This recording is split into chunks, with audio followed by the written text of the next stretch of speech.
Now for the next dish, which is say the lunch dish. In Ayurveda, when we are cooking, a lot of people would ask me that how do you plan your menu or how do you cook if you want to eat Ayurvedically for your body say. I always say if you want to eat, think eat. It's EAT. E is your environment. I mean like where you are living, what's around you, what's growing around you. That's the environment. That's first thing you look at. Then A, look at your appetite, your digestion. I mean like if no individuals are same, how can their food or nutritional requirement be same? You have to look at know your body. That's your appetite. And then the third one is the T, which is the terroir, which is I mean like same to your environment. Terroir is when we talk about a local growing food. Think about living in say India, southern part of India, where he is exposed to a lot of humidity. He is on the coastal region where there is a lot of fish and a lot of spices are growing. I start feeding that to someone who is living in a very cold condition somewhere. It's not going to match. The nutritional requirement differs based on the terroir of the region, what you are accustomed to. You see a lot of people have lactose intolerant, right? And you move to some part of India, I mean like people even at the very old ages since childhood, they are drinking milk, right? It changes with the terroir, how their body had adopted because of the eating habits of that community. Se. These are the things. I mean, you look at these things and probably you'll get the answers from within how to cook and how to eat. That's one. Secondly, follow the Ayurvedic clock, the body clock. I mean, like from the morning to evening, how the metabolism goes. Morning it's slower, it's rising. You need to boost it. Lunch, it's at its peak. That's the time when you need to have the most heavy meal of the day, most nourishing meal of the day. That should be the lunch time, because your pitta, that's the pitta time when it's at its peak, right? And this recipe which we are going to do is similar to that. I'm going to introduce this particular variety of rice to you. It's Navara. This particular variety of rice is grown in this part of India called Navara, and in Ayurveda there are references about this rice considered to be the most nourishing rice for the body, and it has a very low glycemic index. Even people have started preparing and giving this rice to diabetic people. It's used in a lot of therapies in the spa where the physical application of this rice is there. And I mean like the oral consumption is definitely there in a lot of different recipes. We are going to do a very humble porridge of this rice with vegetables and coconut, and that's going to be our main course, which is a lunch dish. That would spike your blood sugar. That would spike. Yeah, glycemic index as compared to a basmati or a sticky or even a brown basmati rice is lower in this or rice. Even black? Yeah, I mean like this is considered to be the lowest glycemic index in the rices, the Navara rice. Okay. And there are many references in Ayurveda of this particular variety of rice.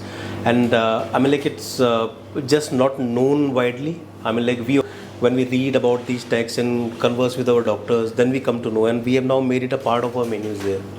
Okay. Let's start with, we'll do 2 temperings in this particular dish, and we are going to cook it in the coconut oil. Do you use coconut oil a lot? Yes, we do it in a lot. Depends on what preparations you are doing. Okay. And I mean like you have to think from combination part also, because it's a saturated fat. If there are other heavy fats or heavy items, ingredients in the menu, then I'll not use it, right? But like it's the only fat medium, I will use it. What it combines well with, that had to be seen, because say dishes may pair well with the mustard from the taste aspect of it, right? Coconut oil maybe is cooling in nature, right? Maybe more in the summers. Mustard is heating in oil. Maybe in the winters I would use a mustard oil instead of coconut oil. Right. All these aspects have to be adjusted. That's interesting. I thought you would probably use ghee for everything. It's really interesting to see. So, I mean like ghee is considered a wonder fat, right? But with ghee, you see it's cooling in nature. We use ghee more towards the summers, in summer recipes. Ghee is very grounding in nature, and ghee is sweet in taste. With the high vata, high pitta, ghee is very good, absolute. For someone with a heavy kapha, slower metabolism, right? For them, ghee we'll use only when we need nourishment. I mean, like if we need to send medicine through food deeper into their cells, because ghee is penetrating as well, right? So we'll use those then ghee in the kapha there. Otherwise, in the kapha, probably I'll go for the lighter oils. Maybe a mustard oil, which is pungent in taste, is better for a kapha. Right. Or a sunflower oil. Right. Ghee in moderation for kapha. That depends how we use it. Right? Little coconut oil here. We have ginger, little ginger. This is asafoetida, hing. This rice, though, is very, filled with lot of benefits, but it's heavy in nature, heavy to digest, right? That's why we are using little hing here, which will help us to digest it better in the body. And curry leaves. Now vegetables, I have beans here, I have pumpkin and some ashgourd. Now I'm adding little powder to it, vegetable stock. See, it is important that nothing in your kitchen go waste. All these, like the stalks from the cabbage, the stalks from the asparagus, and the hard part of the carrots, all those goes in the stock here. And that water is used to cook your food. A little salt. Here, to save time, I've already boiled the Navara rice. Otherwise, you would cook the rice here, and when the rice is half cooked, then you add the vegetables. But here our rice is already boiled here. Now we'll let it simmer for some time here. Now I'm going to add coconut milk to it. There are two types of coconut milk you see. This is a thin coconut milk, this is a coconut cream. Whenever we are cooking, for cooking always use coconut milk, which is thinner. And for finishing, you can use coconut cream, because if you are going to cook this, it's going to split because of its high fat content. Little coconut milk, again it goes on the back. Now we are going to make a top tempering for this, which is just the cumin seeds. Coconut oil, we're going to heat it a bit. Cumin is considered to be a great digestive. You see, I call cumin like a star in the Indian kitchen, because every second, third recipe you will see the use of cumin over there. Cumin properties are the great digestive boosting properties of it. That's one. Cumin is a great spice which is very high in fiber, right? That's second.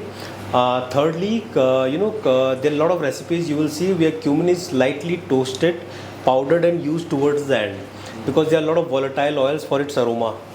It's being used in there. But I think from medicinal point of view, a lot of recipes, cumin is used as a digestive. And equally good for all the doshas, Vata, Pitta and Kapha. It's one spice which is used across all doshas. Did you know that contains lots of calcium? I didn't know that. That's the beauty of an Indian kitchen, isn't it? Because we're using many spices when you're supposed to have 30 different ingredients.